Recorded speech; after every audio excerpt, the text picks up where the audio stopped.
Assalamualaikum warahmatullahi wabarakatuh. Bismillahirrahmanirrahim. Salam sejahtera semuanya. Good morning from here, Penang, University Science Malaysia. Saya berada di depan Fakultas Seni and Arts di dekat kafe koperasi. Di rekan-rekan dan berbahagia, alhamdulillah. Allahumma shalli ala Muhammad wa ala alihi wasallam.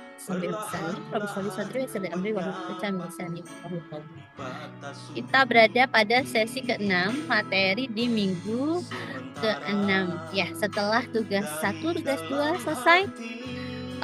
Kali ini masih setia bersama manajemen operasi jasa. Terima kasih banyak rekan-rekan yang sudah menyimak. Terima kasih banyak atas keaktifan dalam diskusi serta tugasnya yang dikerjakan dengan serius. Terima kasih banyak atas komitmen dan fokus terhadap studi di manajemen ini.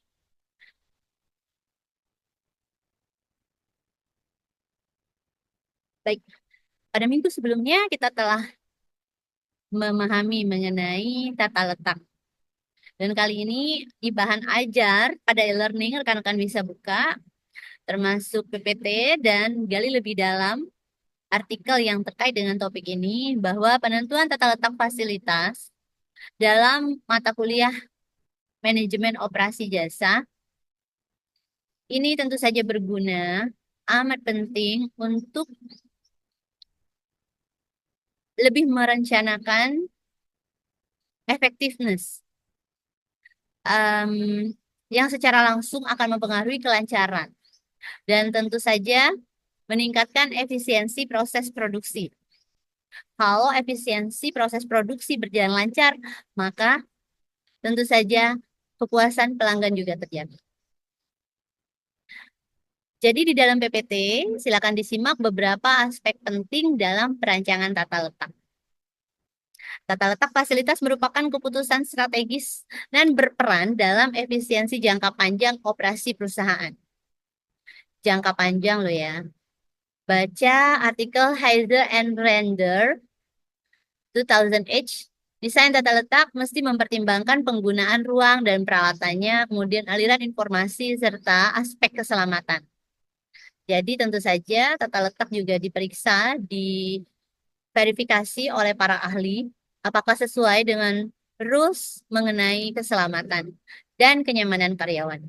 Tata letak non optimal dapat membantu organisasi mencapai prioritas kompetitif, seperti cita-cita biaya rendah dan diferensiasi layanan. Kriteria lainnya seperti adanya fleksibilitas, nilai estetika, serta pemanfaatan ruang yang efisien juga penting untuk mendukung pertumbuhan dan adaptasi.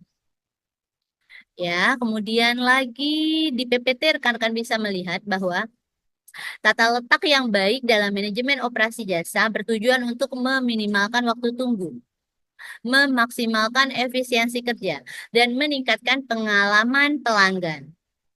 Chess et al. 2006, Rosette et al. 2024. Menekankan bahwa dalam operasi jasa, perancangan tata letak perlu mempertimbangkan aspek-aspek seperti bagaimana alur pelanggan. Ya, ketika pelanggan datang, antrian, lalu ingin memiliki pengalaman yang berkesan. Pengaturan area kerja karyawan dan integrasi teknologi agar proses pelayanan lebih cepat dan efektif. Selain itu, Slack et al. 2010 menyatakan bahwa tata letak yang responsif terhadap perubahan permintaan pasar dapat menjadi keunggulan kompetitif yang signifikan bagi perusahaan. Baiklah, mengingat artikel dari Deming 1986, perbaikan berkelanjutan atau continuous improvement dalam manajemen operasi jasa adalah kunci kesuksesan jangka panjang. Oleh sebab itu, di rekan-rekan, pastikan selalu meninjau dan memperbarui tata letak. Selalu berani mengemukakan ide-ide kepada pimpinan, kepada pihak manajemen, agar proses operasional selaras dengan perkembangan kebutuhan pelanggan dan teknologi yang kekinian. Tetaplah fleksibel, berinovasi, kolaborasi, dan jadilah pemimpin yang memahami pentingnya kolaborasi antara tim dalam memastikan keberhasilan implementasi manajemen operasi jasa. Memahami manajemen operasi jasa membuat rekan-rekan yang sudah berkecimpung dalam karir di bidang ini makin memahami, makin mendalami mengenai segala proses yang dijalani, kemudian tentu saja bisa lebih membakar semangat dan ide-ide berinovasi kepada para junior yang baru mengembangkan karir pada bidang operasional. Fasilitas tentu saja tak hanya menata ruangan, tak hanya mendekor, tapi juga memikirkan dampak terhadap operasional dan kepuasan kerja. Dari perspektif karyawan, selamat dan nyaman dalam bekerja, adanya job satisfaction. Sementara dari perspektif customers kita juga memikirkan kenyamanan dan pengalaman berkesan dalam menggunakan layanan yang disediakan oleh organisasi. Semoga sedikit penjelasan ini bermanfaat dan memperkaya pemahaman kita semua dalam mendukung perancangan strategi yang lebih efektif di masa depan. Terima kasih atas kehadirannya. Sampai jumpa pada sesi berikutnya.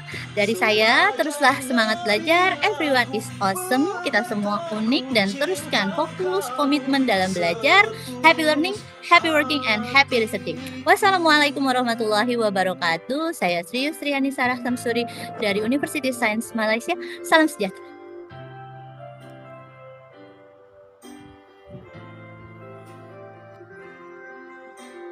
Stay healthy.